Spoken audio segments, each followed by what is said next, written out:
India and all the other Southeast Asian countries. But our telephony or mobile penetration rate is at a much higher rate, close to 80%. A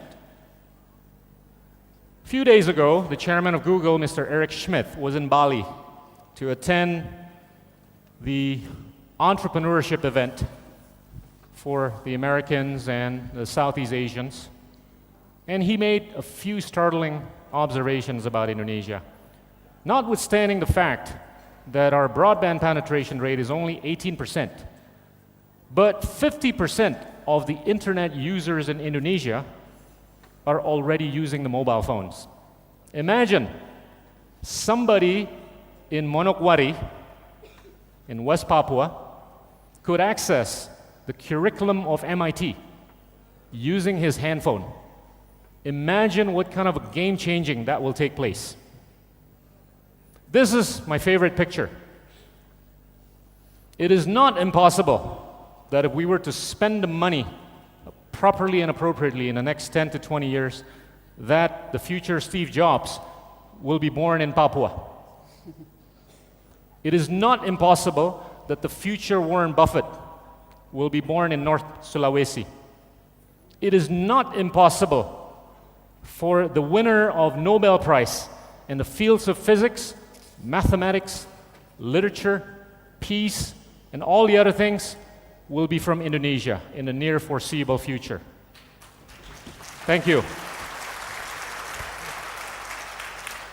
It is not impossible because a few things are already possible, and I'll talk about it. There's a guy by the name of Anton Suharya who studied in Indonesia and went over to Japan, and he, along with his friends, came up with a game application, which is now one of the top 10 most popular game applications in the world. He invented it. Another possibility that became real is a guy by the name of Sehat Sutarja, who only knew how to fix air conditioners 30 years ago, went over to the US and was given the kind of opportunity that he never saw.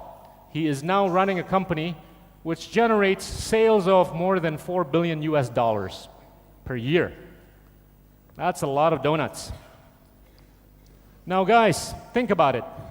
I've talked about the shift of economies whereby Indonesia is going to be well positioned in the year 2020 and 2030.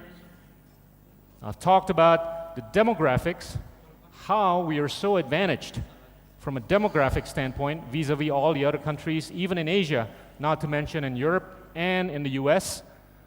I've talked about the vision for Indonesia from three perspectives. That would be the hard infrastructure, the soft infrastructure, and the digital infrastructure. I will end with a couple of adages. First one is an old adage which my parents and many people around me told me, you got to think big, but you do small and do now. As opposed to thinking small, do nothing, do later.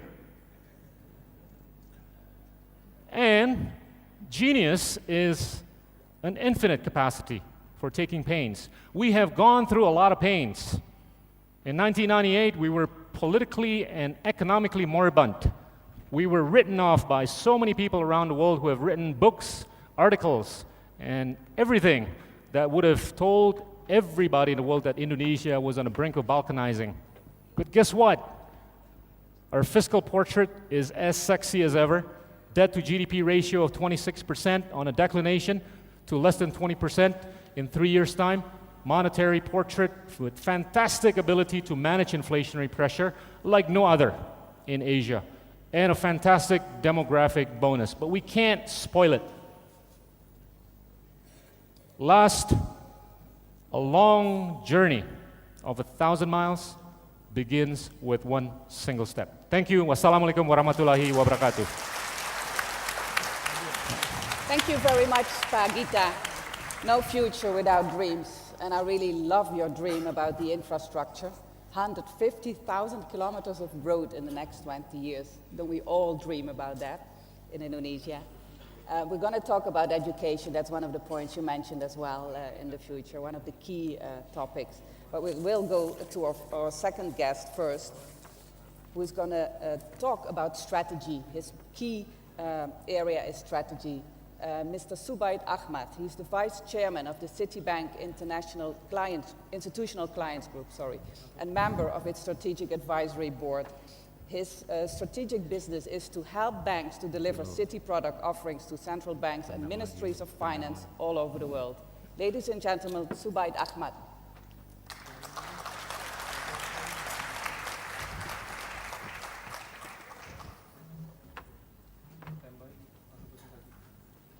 Assalamu alaikum wa rahmatullahi wa barakatuhu.